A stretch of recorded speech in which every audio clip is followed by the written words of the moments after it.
Hello guys, welcome back. ಹೇಗಿದ್ದೀರಾ ಎಲ್ಲರೂ? Hope you guys all of you doing good. Guys, ಇವತ್ತಿನ ಕ್ಲಾಸ್ನಲ್ಲಿ ನಾವು ಇಂಗ್ಲೀಷ್ ಗ್ರಾಮರ್ ಬಗ್ಗೆ ನೋಡೋಣ. ಇವತ್ತಿನ ಗ್ರಾಮರ್ ವಿಡಿಯೋ ಬಂದು ಫಿಗರ್ ಆಫ್ ಸ್ಪೀಚ್ ಇನ್ ಇಂಗ್ಲೀಷಲ್ಲಿರುವ ಫಿಗರ್ ಆಫ್ ಸ್ಪೀಚ್ ಯಾವುದೆಲ್ಲ ಅಂತ ತಿಳ್ಕೊಳ್ಳೋಣ. ನಾವು ಫಿಗರ್ ಆಫ್ ಸ್ಪೀಚ್ನ ಕನ್ನಡದಲ್ಲಿ ಅಲಂಕಾರಗಳು ಅಂತ ಹೇಳ್ತೀವಿ.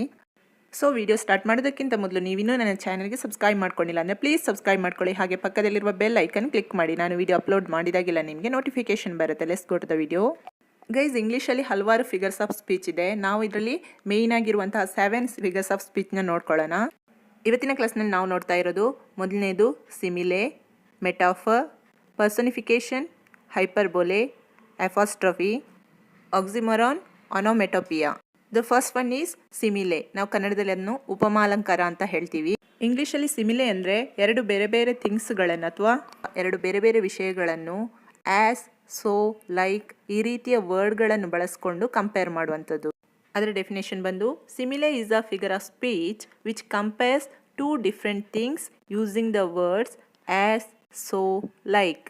ಸಿಮಿಲೆ ಅನ್ನೋದೊಂದು ಫಿಗರ್ ಆಫ್ ಸ್ಪೀಚ್. ಅದು ಎರಡು ಬೇರೆ ಬೇರೆ ವಿಷಯಗಳನ್ನು ಆ್ಯಸ್, ಸೋ, ಲೈಕ್ ಅನ್ನೋ ವರ್ಡ್ಗಳನ್ನು ಬಳಸ್ಕೊಂಡು ಕಂಪೇರ್ ಮಾಡುತ್ತೆ. ಎಕ್ಸಾಂಪಲ್ಸ್ ನೋಡಿ. He is as brave as a lion. He is as brave as a lion. ಈ ಎಕ್ಸಾಂಪಲಲ್ಲಿ ಎರಡು ಥಿಂಗ್ಸ್ಗಳಿವೆ. ಥಿಂಗ್ಸ್ ಇಲ್ಲಿ ಬಂದು ಅವನು ಅಂದರೆ ಒಬ್ಬ ಪರ್ಸನ್ ಮತ್ತು ಇನ್ನೊಂದು ಲಯನ್. ಇವೆರಡನ್ನು ನಾವಿಲ್ಲಿ ಹೋಲಿಕೆ ಮಾಡ್ತಾ ಇದ್ದೀವಿ. ಅವನನ್ನು ನಾವು ಲಯನ್ಗೆ ಹೋಲಿಕೆ ಮಾಡ್ತಾ ಇದ್ದೀವಿ. By using a word as ಅನ್ನೋ ವರ್ಡ್ ಯೂಸ್ ಮಾಡಿಕೊಂಡು ನಾವು ಕಂಪೇರ್ ಮಾಡ್ತಾ ಇದ್ದೀವಿ. ಇಲ್ಲಿ ನಾವು ಹೇಳ್ತಾ ಇದ್ದೀವಿ ಅವನು ಸಿಂಹದಷ್ಟು ಧೈರ್ಯಶಾಲಿಯಾಗಿದ್ದಾನೆ. ಸೊ ಇವರಿಬ್ಬರಲ್ಲಿ ಇರುವಂಥ ಒಂದು ಕಾಮನ್ ಪಾಯಿಂಟ್ ಬಂದು ಬ್ರೇವರಿ ಅಂದರೆ ಧೈರ್ಯ ಅನ್ನೋದು ಇಬ್ಬರಲ್ಲೂ ಇದೆ. ಸೊ ಅವನು ಲಯನ್ನಷ್ಟೇ ಧೈರ್ಯಶಾಲಿಯಾಗಿದ್ದಾನೆ ಅಂತ ಹೇಳ್ತೀವಿ. So using the word as ಅನ್ನೋ ವರ್ಡ್ ಯೂಸ್ ಮಾಡಿಕೊಂಡು ನಾವಿಬ್ಬರನ್ನು ಕಂಪೇರ್ ಮಾಡ್ತಿದ್ದೀವಿ. ಸೊ ಇಲ್ಲಿ as brave as a lion is the simile. Next example, her face is like moon. Her face is like moon. ಇಲ್ಲಿರುವ ಎರಡು ವಿಷಯಗಳು ಅವಳು ಮತ್ತು ಮೂನನ್ನು ಕಂಪೇರ್ ಮಾಡ್ತಾ ಇದ್ದೀವಿ. ಎರಡರಲ್ಲಿರುವ ಕಾಮನ್ ಪಾಯಿಂಟ್ ಬಂದು ಇಲ್ಲಿ ಬ್ಯೂಟಿ ಅಂದರೆ ಹರ್ ಫೇಸ್ ಈಸ್ ಲೈಕ್ ಮೂನ್ ಅಂದರೆ ಅವಳ ಫೇಸು ಮೂನ್ನಷ್ಟೇ ಬ್ಯೂಟಿಫುಲ್ ಆಗಿದೆ ಅಂತ. ಸೊ ಇಲ್ಲಿ ಕಂಪೇರ್ ಮಾಡಲು ಯೂಸ್ ಮಾಡ್ಕೊಂಡಂಥ ವರ್ಡ್ ಬಂದು like. So like moon is the simile. Let's see the next example, I can swim like a fish. I can swim like a fish. ಇಲ್ಲಿ ಒಂದಕ್ಕೊಂದು ಹೋಲಿಕೆ ಮಾಡ್ತಾ ಇರುವ ಎರಡು ವಿಷಯಗಳು ಬಂದು ನಾನು ಮತ್ತು ಫಿಶ್. ಇಲ್ಲಿ ನಾನು ಎಷ್ಟು ಚೆನ್ನಾಗಿ ಸ್ವಿಮ್ ಮಾಡಬಲ್ಲೆ ಅನ್ನೋದನ್ನು ಯಾವುದಕ್ಕೆ ಕಂಪೇರ್ ಮಾಡ್ಕೊಂಡಿರೋದು? ಫಿಶ್ಗೆ. ಸೊ ಯಾವ ವರ್ಡ್ನ ಯೂಸ್ ಮಾಡ್ಕೊಂಡು ಕಂಪೇರ್ ಮಾಡ್ಕೊಂಡಿದ್ದೀವಿ ಅಂದರೆ like. So like a fish is the simile. Next figure of speech is metaphor. ನಾವು ಅದನ್ನು ಕನ್ನಡದಲ್ಲಿ ರೂಪಕಾಲಂಕಾರ ಅಂತ ಹೇಳ್ತೀವಿ. ಮೆಟಾಫರಲ್ಲಿ ಎರಡು ವಸ್ತುಗಳ ಕಂಪೇರ್ ಅಥವಾ ಹೋಲಿಕೆ ಕ್ರಮ ಹೇಗಿರುತ್ತೆ ಅಂದರೆ ಇದೇ ಅದು ಅನ್ನೋ ರೀತಿಯಲ್ಲಿ ಹೋಲಿಕೆ ಮಾಡೋದು. ಬಟ್ ಸಿಮಿಲೆಯಲ್ಲಿ ಹೇಗೆ ಅಂದರೆ ನಾವು ಆ್ಯಸ್, ಸೋ, ಲೈಕ್ ಈ ರೀತಿಯ ವರ್ಡ್ಗಳನ್ನು ಯೂಸ್ ಮಾಡ್ಕೊಂಡು ನಾವು ಕಂಪೇರ್ ಮಾಡ್ತೀವಿ. ಆದರೆ ಮೆಟಾಫರಲ್ಲಿ ಆ ರೀತಿಯ ವರ್ಡ್ಗಳನ್ನು ಯೂಸ್ ಮಾಡಲ್ಲ. ಬದಲಾಗಿ ಇದೇ ವಸ್ತು ಅದೇ ಆಗಿದೆ ಅಂತ ಹೇಳೋದು. ಎಕ್ಸಾಂಪಲ್ಸ್ ನೋಡಿದಾಗ ನಿಮ್ಗೆ ಗೊತ್ತಾಗುತ್ತೆ. ಅದರ ಡೆಫಿನೇಷನ್ ಹೇಳೋದಾದರೆ metaphor is a figure of speech which States that one thing is another thing. Metaphor is a figure of speech ಅಂದರೆ ಮೆಟಾಫರ್ ಒಂದು figure of speech which States ಅದು ಏನು ಹೇಳುತ್ತೆ ಅಂದರೆ that one thing is another thing. ಈ ವಸ್ತುನೇ ಆ ವಸ್ತು ಅಂತ ಹೇಳುತ್ತೆ. ಎಕ್ಸಾಂಪಲ್ ನೋಡಿ, she is an angel. She is an angel. ಇಲ್ಲಿ ಒಂದು ಹುಡುಗಿನ ಬ್ಯೂಟಿನ ವರ್ಣನೆ ಮಾಡ್ತಾ ಇದ್ದೀವಿ. ಆ ವರ್ಣನೆ ಹೇಗಿದೆ ಅಂದರೆ ಅವಳು ಏಂಜಲ್ ಅಂತಲೇ ಹೇಳೋದು. ಶಿ ಈಸ್ ಎನ್ ಏಂಜಲ್ ಅಂದರೆ ಅವಳೇ ಏಂಜಲ್ ಅಂತ ಹೇಳೋದು. ಸಿಮಿಲೆ ಎಲ್ಲಾದರೆ ಈ ಎಕ್ಸಾಂಪಲ್ನ ಹೇಗೆ ಹೇಳ್ಬೋದಿತ್ತಂದರೆ ಶಿ ಈಸ್ ಲೈಕ್ ಏಂಜಲ್ ಅಂತ ಹೇಳ್ಬೋದಿತ್ತು. ಲೈಕ್ ಅನ್ನೋ ವರ್ಡ್ನ ಯೂಸ್ ಮಾಡ್ಕೊಂಡು ಹೇಳ್ಬೋದಿತ್ತು ಅಂದರೆ ಅವಳು ಏಂಜಲ್ ಥರ ಇದ್ದಾಳೆ ಅಂತ. ಬಟ್ ಮೆಟಾಫರಲ್ಲಿ ಶಿ ಈಸ್ ಎನ್ ಏಂಜಲ್, ಅವಳೇ ಏಂಜಲ್ ಅಂತ ಹೇಳ್ತೀವಿ. ನೆಕ್ಸ್ಟ್ ಎಕ್ಸಾಂಪಲ್ ನೋಡೋದಾದರೆ ಯುವರ್ ಬ್ರೈನ್ ಈಸ್ ಕಂಪ್ಯೂಟರ್. ನಿನ್ನ ಮೆದುಳು ಕಂಪ್ಯೂಟರ್ ಅಂತ ಹೇಳೋದು. ಇಲ್ಲಿ ಕಂಪ್ಯೂಟರ್ ಥರ ಅಥವಾ ಕಂಪ್ಯೂಟರ್ ರೀತಿ ಇದೆ ಅಂತ ಹೇಳೋದಲ್ಲ, ಬದಲಾಗಿ ನಿನ್ನ ಬ್ರೈನೇ ಕಂಪ್ಯೂಟರ್ ಅಂತ ಹೇಳೋದು. That is metaphor. Next example ನೋಡಿ, life is a game. Life is a game ಅಂದರೆ ಜೀವನನೇ ಆಟ ಅಂತ ಹೇಳೋದು. ಜೀವನ ಒಂದು ಆಟದ ಥರ ಅಂತ ಹೇಳೋದಲ್ಲ, ಬದಲಾಗಿ ಜೀವನನೇ ಆಟ, ಅದೇ ಇದು ಅಂತ ಹೇಳೋದು. ಸಿಮಿಲೆ ಯೂಸ್ ಮಾಡಿಕೊಂಡು ಇದನ್ನು ಹೇಳೋದಾದರೆ life is like a game ಅಂತ ಹೇಳ್ಬೋದು. ನೆಕ್ಸ್ಟ್ ಎಕ್ಸಾಂಪಲ್ ನೋಡಿ, this class room is a market. This class room is a market ಅಂದರೆ ಈ ಕ್ಲಾಸ್ ರೂಮೇ ಒಂದು ಮಾರ್ಕೆಟ್ ಅಂತ ಹೇಳೋದು. ಕ್ಲಾಸ್ ರೂಮ್ ಮಾರ್ಕೆಟ್ ಥರ ಇದೆ ಅಂತ ಹೇಳೋದಲ್ಲ, ಬದಲಾಗಿ ಕ್ಲಾಸ್ ರೂಮೇ ಮಾರ್ಕೆಟ್ ಆಗಿದೆ ಅಂತ ಹೇಳೋದು. ಸೊ ಓವರಾಲ್ ಆಗಿ ಮೆಟಾಫರ್ ಅಂದರೆ ಎರಡು ವಸ್ತುಗಳನ್ನು ಕಂಪೇರ್ ಮಾಡುವಾಗ ಆ ವಸ್ತುನೇ ಈ ವಸ್ತು ಅನ್ನೋ ರೀತಿಯಾಗಿ ಮಾತನಾಡೋದನ್ನು ನಾವು ಮೆಟಾಫರ್ ಅಂತೀವಿ. Next figure of speech is personification. Personification in Kannada ಉತ್ಪ್ರೇಕ್ಷಾಲಂಕಾರ. ಪರ್ಸೋನಿಫಿಕೇಶನ್ ಅಂದರೆ ಯಾವುದಾದ್ರೂ ಆಬ್ಜೆಕ್ಟ್ ಅಥವಾ ಯಾವುದಾದ್ರೂ ಐಡಿಯಾಸಿಗೆ ಹ್ಯೂಮನ್ ಕ್ವಾಲಿಟೀಸ್ನ ಕೊಟ್ಟು ಅದನ್ನು ವರ್ಣನೆ ಮಾಡುವಂಥದ್ದು. That flower is smiling at me ಅಂದರೆ ಹೂ ನನ್ನನ್ನು ನೋಡಿ ನಗ್ತಾ ಇದೆ ಅಂತ ಹೇಳೋದು. ಇಲ್ಲಿ ನಗುವ ಕ್ವಾಲಿಟಿ ಬಂದು ಅದು ಮನುಷ್ಯನ ಕ್ವಾಲಿಟಿ, ಬಟ್ ನಾವು ಅದನ್ನು ಹೂವಿಗೆ ಕೊಟ್ಟು ಅದನ್ನು ವರ್ಣನೆ ಮಾಡೋದು. ಯಾವುದೇ ರೀತಿಯ ಹ್ಯೂಮನ್ ಕ್ವಾಲಿಟೀಸ್ ಇರ್ಬೋದು, ಐದರ್ ಎಮೋಷನ್ಸ್ ಆಗಿರ್ಬೋದು, ಡಿಸೈರ್ಸ್ ಆಗಿರ್ಬೋದು, ಸೆನ್ಸೇಷನ್ಸ್ ಆಗಿರ್ಬೋದು, ಗೆಸ್ಚರ್ಸ್ ಆಗಿರ್ಬೋದು, ಅಥವಾ ಯಾವುದೇ ಸ್ಪೀಚ್ ಆಗಿರ್ಬೋದು. ಈ ರೀತಿಯ ಕ್ವಾಲಿಟೀಸನ್ನು ನಾವು ಆಬ್ಜೆಕ್ಟ್ ಅಥವಾ ಯಾವುದಾದ್ರೂ ಐಡಿಯಾಸಿಗೆ ಕೊಟ್ಟು ಅದನ್ನು ವರ್ಣನೆ ಮಾಡೋದು. Look at the example. Opportunities var knocking at Har door. ಅಂದರೆ ಅವಕಾಶಗಳು ಅವಳ ಮನೆ ಬಾಗಿಲನ್ನು ತಟ್ಟುತ್ತಿದ್ದವು, ಅಂದರೆ ಅಷ್ಟೊಂದು ಹೇರಳವಾಗಿ ಅವಕಾಶಗಳು ಇತ್ತು ಅನ್ನೋದನ್ನು ನಾವು ಈ ರೀತಿಯಾಗಿ ಹೇಳೋದು. ಇಲ್ಲಿ ನಾಕಿಂಗ್ ಅಂದರೆ ತಟ್ಟುವುದು ಅನ್ನೋದೊಂದು ಹ್ಯೂಮನ್ ಕ್ವಾಲಿಟಿ. ಆ ಕ್ವಾಲಿಟಿನ ಅಪರ್ಚುನಿಟಿಗೆ ಕೊಟ್ಟು ಅಪರ್ಚುನಿಟಿಯೇ ಅವಳ ಬಾಗಿಲನ್ನು ತಟ್ಟಿತು ಅಂತ ಹೇಳೋದು. Look at the next example. The stars dance playfully in the sky. ನಕ್ಷತ್ರಗಳು ಆಕಾಶದಲ್ಲಿ ತಮಾಷೆಯಾಗಿ ನೃತ್ಯ ಮಾಡಿದ್ದವು. ನೃತ್ಯ ಮಾಡೋದು ಹ್ಯೂಮನ್ ಕ್ವಾಲಿಟಿ, ನಾವು ಅದನ್ನು ಸ್ಟಾರ್ಸಿಗೆ ಹೇಳೋದು. So this is called personification. Next example. I wanted to draw money but the ATM died.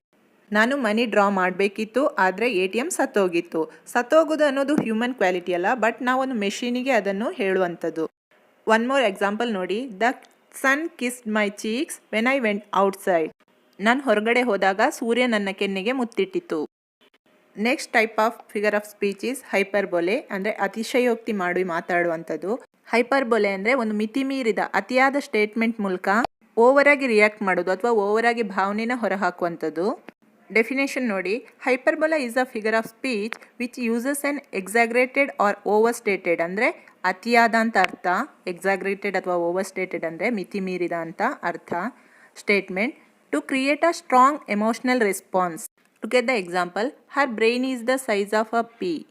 Means ಅವಳ ಬ್ರೈನ್ ಬಟಾಣಿ ಕಾಳಿನಷ್ಟಿದೆ, ಅಂದರೆ ಅವಳಿಗೆ ಬುದ್ಧಿ ಇಲ್ಲ ಅನ್ನೋದನ್ನು ಈ ರೀತಿಯಾಗಿ ಓವರ್ ಸ್ಟೇಟ್ಮೆಂಟ್ ಮಾಡಿ ಹೇಳೋದು. ನೆಕ್ಸ್ಟ್ ನೋಡಿ. She is older than the hills. Means ಅವಳಿಗೆ ಆ ಬೆಟ್ಟಕ್ಕಿಂತ ಜಾಸ್ತಿ ಏಜ್ ಆಗಿದೆ ಅಂತ ಹೇಳು. I am so hungry I could heat anything. ನನಗೆ ಎಷ್ಟು ಹಸಿವಾಗಿದೆ ಅಂದರೆ ನಾನು ಏನು ಕೊಟ್ಟರು ತಿಂತೀನಿ ಅಂತ. ಹಾಗಂತ ಏನಾದರೂ ಕಲ್ಲು ಕೊಟ್ಟರೆ ತಿನ್ನಕ್ಕೆ ಸಾಧ್ಯನಾ? ಇಲ್ಲ ಅಲ್ವಾ. ಬಟ್ ಓವರಾಗಿ ಹೇಳೋದು, ಏನು ಕೊಟ್ಟರು ತಿಂತೀನಿ, ಅಷ್ಟು ಹಸಿವಾಗಿದೆ ಅಂತ. Next example. I said that a million times. ನಾನು ಮಿಲಿಯನ್ ಟೈಮ್ಸ್ ಹೇಳಿದೆ ಅಂತ, ಒಂದು 3 ಟೈಮ್ಸ್ ಹೇಳಿ 1 ಮಿಲಿಯನ್ ಟೈಮ್ಸ್ ಹೇಳಿದೆ ಅಂತ ಹೇಳೋದು. Her smile is brighter than the sun. ಅವಳ ಸ್ಮೈಲ್ ಆ ಸನ್ಗಿಂತನೂ ಬ್ರೈಟರ್ ಆಗಿದೆ, ಅದಕ್ಕಿಂತ ಜಾಸ್ತಿ ಪ್ರಕಾಶಮಾನವಾಗಿದೆ. ಸನ್ಗಿಂತ ಜಾಸ್ತಿ ಪ್ರಕಾಶಮಾನ ಆಗಿರೋಕ್ಕೆ ಸಾಧ್ಯನಾ? ಇಲ್ಲ ಅಲ್ವಾ. ಬಟ್ ಹೇಳುವಾಗ ಹಂಗೆ ಹೇಳೋದು. She is the happiest person in the world. ಅವಳು ಈ ಜಗತ್ತಿನಲ್ಲಿಯೇ ಅತ್ಯಂತ ಖುಷಿಯಾಗಿರುವವಳು. Next figure of speech is apostrophe. Apostrophe figure of speech ಅಂದರೆ ಇಲ್ಲದೇ ಇರುವ ವ್ಯಕ್ತಿಯೊಂದಿಗೆ ಅಥವಾ ಜೀವಂತವಿಲ್ಲದ ವಸ್ತುವಿನೊಂದಿಗೆ ಅದು ಇದೆ ಅಂದ್ಕೊಂಡು ಅಥವಾ ಅದಕ್ಕೆ ಅರ್ಥ ಮಾಡ್ಕೊಳ್ಳುವ ಸಾಮರ್ಥ್ಯ ಇದೆ ಅಂದ್ಕೊಂಡು ಅದನ್ನು ಉದ್ದೇಶಿಸಿ ಭಾವನೆಯನ್ನು ಹೇಳುವಂಥದ್ದು. ಅದರ ಡೆಫಿನೇಷನ್ ನೋಡಿ. Absent or non existent person or thing addresses as it is present and capable of understanding. Look at the example. Life I cannot understand you. ಏನು ಬದುಕು, ನನಗೆ ನೀನು ಅರ್ಥನೇ ಆಗಲ್ಲ. ಇಲ್ಲಿ ಬದುಕು ಅಥವಾ ಜೀವನ ಅನ್ನೋದೊಂದು ಕಣ್ಣಿಗೆ ಕಾಣದೇ ಇರುವಂಥದ್ದಲ್ವಾ, ಬಟ್ ನಾವು ಅದು ಇದೆ ಅಂತ ಅಂದ್ಕೊಂಡು ಅದ್ರ ಜೊತೆ ಮಾತನಾಡೋದು. ನೆಕ್ಸ್ಟ್ ನೋಡಿ. You stupid computer why don't you ever work. ನೀನೊಂದು ಸ್ಟುಪಿಡ್ ಕಂಪ್ಯೂಟರ್, ಯಾವತ್ತೂ ನೀನು ಯಾಕೆ ವರ್ಕ್ ಮಾಡಲ್ಲ. ನೆಕ್ಸ್ಟ್ ಎಕ್ಸಾಂಪಲ್ ನೋಡಿ. Blow wind blow. ಗಾಳಿ ಬೀಸು. Okay. Next figure of speech is ಆಕ್ಸಿಮೊರಾನ್.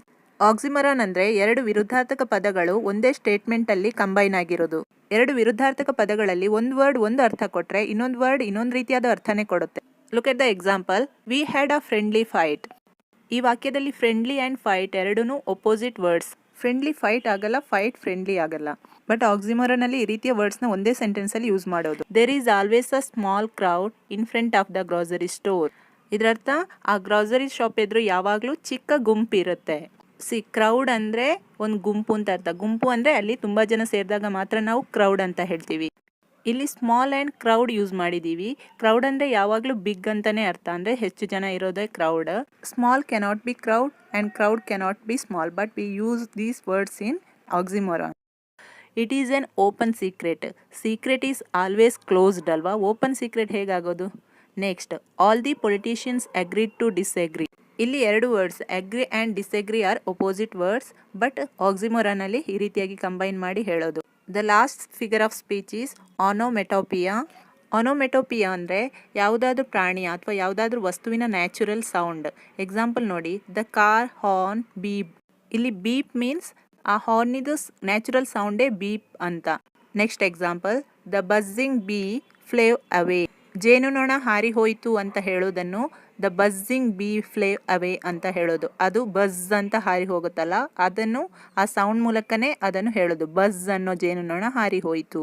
Next example ನೋಡಿ, ಆಯಿಂಕ್ ಆಯಿಂಕ್ ವೆಂಟ್ ದ ಪಿಗ್. ಪಿಗ್ ಹೋಯಿತು ಅನ್ನೋದನ್ನು ಆಯಿಂಕ್ ಆಯಿಂಕ್ ಪಿಗ್ ಹೋಯಿತು, ಅದರ ನ್ಯಾಚುರಲ್ ಸೌಂಡ್ ಮೂಲಕನೇ ಅದನ್ನು ಹೇಳೋದು, ಆಯಿಂಕ್ ಆಯಿಂಕ್ ಅಂತ ಹೇಳೋ ಪಿಗ್ ಹೋಯಿತು ಅಂತ. Next, the tick talk of the old clock. ಇಲ್ಲಿ ಕ್ಲಾಕ್ ಸೌಂಡ್ ಟಿಕ್ ಟಾಕ್ ಅನ್ನೋದನ್ನು ಮೆನ್ಷನ್ ಮಾಡೋದು. Next, the large dog shed ಬೋಬೋ. The large dog shed ಬೋಬೋ. ಬೋಬೋ ಅನ್ನೋದು ನಾಯಿದು ನ್ಯಾಚುರಲ್ ಸೌಂಡ್, ಸೊ ಅದನ್ನು ಮೆನ್ಷನ್ ಮಾಡೋದು. ಸೊ ಈ ರೀತಿಯಾಗಿ ಯಾವುದಾದ್ರೂ ವಸ್ತುವಿನ ಅಥವಾ ಪ್ರಾಣಿಯ ನ್ಯಾಚುರಲ್ ಸೌಂಡನ್ನು ವಾಕ್ಯದಲ್ಲಿ ಹೇಳಿದರೆ ಅದನ್ನು ನಾವು ಆನೋಮೆಟೋಪಿಯಾ ಅಂತ ಹೇಳ್ತೀವಿ. Hope you guys enjoy the video. ಈ ವಿಡಿಯೋ ಇಷ್ಟ ಆದಲ್ಲಿ hit like, share and subscribe ಮಾಡ್ಕೊಳ್ಳಿ. ಹೊಸದೊಂದು ವಿಡಿಯೋದೊಂದಿಗೆ ಮತ್ತೆ ಭೇಟಿಯಾಗ್ತೀನಿ. ಅಲ್ಲಿವರೆಗೂ ನಮಸ್ಕಾರ.